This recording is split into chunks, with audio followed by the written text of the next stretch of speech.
Coming up, celebrating Black History, we're going to talk to Pastor Miles McPherson about why this month is so important. It is Black History Month. Here to talk about its importance, Senior Pastor Miles McPherson at the Rock Church. We can talk for hours and hours about all kinds of things. I ask you a question.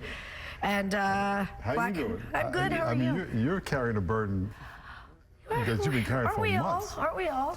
Yes. Yeah. Yes. The world has changed. It's changing very fast, and we got to get our feet on a strong foundation for all the uncertainty and division in the world. Yes, and part of doing that, Pastor Miles, is talking and educating and learning where we came from, where we're going, what we want to be, what our goals are.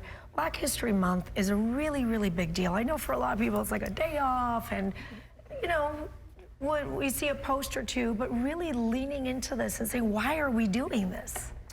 It's important to know where we came from so we can know where to go and how to appreciate things. I mean, this Sunday, 2 black quarterbacks are going to start in the Super Bowl. And to a lot of people, that's probably not a big deal. It's a big deal. I mean, my brother was an All-American quarterback in high school, and then he was All-American in college. And when he came out of college, the pros said, you can't play black quarterback. They never said it because he was black, but black quarterbacks were very rare then. And he got his legs were too skinny, his butt was too small. He was the #1 rated passer in the nation. The guy who was #2 was their first player picked the next year. And he was drafted in the 5th round. So for me personally, to see 2 black quarterbacks starting in the NFL in the Super Bowl is a big deal. And that's in my lifetime. It's my brother. I mean, it's happening now. And so I think it's important for us to understand where we've come and where we can go and appreciate where we are and then keep moving forward. I was listening to a podcast the other morning getting ready for the show, and it was talking a lot about like stories, from many years ago and, what the community has been through. And sometimes it's hard to listen. He's like, this really happened? We really did this? And because we didn't see it, or for many of us, we didn't know it, or our children never saw it, they may not understand. Yeah, the good thing about today and what we can do is move forward and say, how can I get to know you as a person and not even, the past is horrible. I mean, we lived it. I mean, and that's why it's not something in the history books only. It's something that we've actually lived and can be very emotional about when I think about it and reflect on it. But what we can do today is get to know people and really acknowledge that, wait a minute, people are people, we're all equally human. How can we appreciate and get to know our humanity and get to know the people around us and appreciate who they are as individuals? And I pray for you because I see you carrying the burden of your country and the pain and the division and the protests.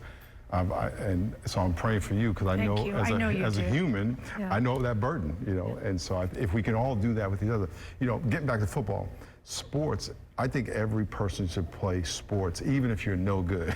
Just be I don't know about that. I think I'll stay out of that, but okay, why? Because you have people from different walks of life and different perspectives fighting for a common goal and a common enemy, which is the other team, and the common goal is to win. You bring all your diversity to the table to fight for something bigger than you. And it's not always about what's about me, it's something higher than me. We all should be living for something bigger than me, bigger than you.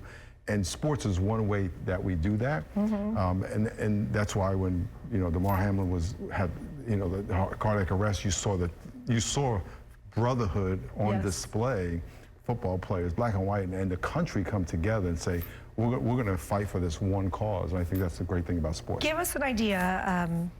How can we celebrate Black History Month? I know our Kathleen Bade, I see her every day for the month. She's been posting and featuring a story of someone, which I thought was pretty neat to do. What are some other ways that people can do that? You can do it with your children. You can do it in your families. Any way you can learn about anything, any way you can get to know people. And I would invite somebody over your house that doesn't look like you. Oh, yeah. It's one thing to go to, it's one thing to work with somebody. It's another thing to say to their friend. It's another thing to have them over your house. Okay. Or go to their house. Because when you have it over your house, you're kind of in control. It's another thing to go to their house, go to their community, get to know their world. Right. Because when you're interacting with people on your terms, it's easy. You're in control and you can kind of predict things. But I think when you start to go into other people's worlds. I wrote this book called The Third Option, you know about. I know that book. And in this book, I have an exercise called Walk in My Shoes Field Trip, where I asked several white people to go to a place where they were the only white person. Now, and when I interview people to do that, they automatically got, well, I don't know about that. Exactly. Yeah. Exactly. And when you're around people who are like you all the time, you're at an advantage. You feel comfortable. When you're around people who are not like you, right. That's the experience of people of color, minorities all the time. And so it's a way for us to understand how people experience life, because if you don't have that experience, right, then you don't know what you don't know. Well, thank you for being here. And since I don't think you and I, we look alike, so I'm going to invite myself over to whatever you have going on, and I'm going to come see it and learn it. And you can come cook, because I know you love to cook. I do. I want to eat some of that food. I'm going to cook you a good Persian dish. Deal. Let's go. Let's do it. Pastor Miles, always good to see you. Thank you. Pastor Miles. Okay.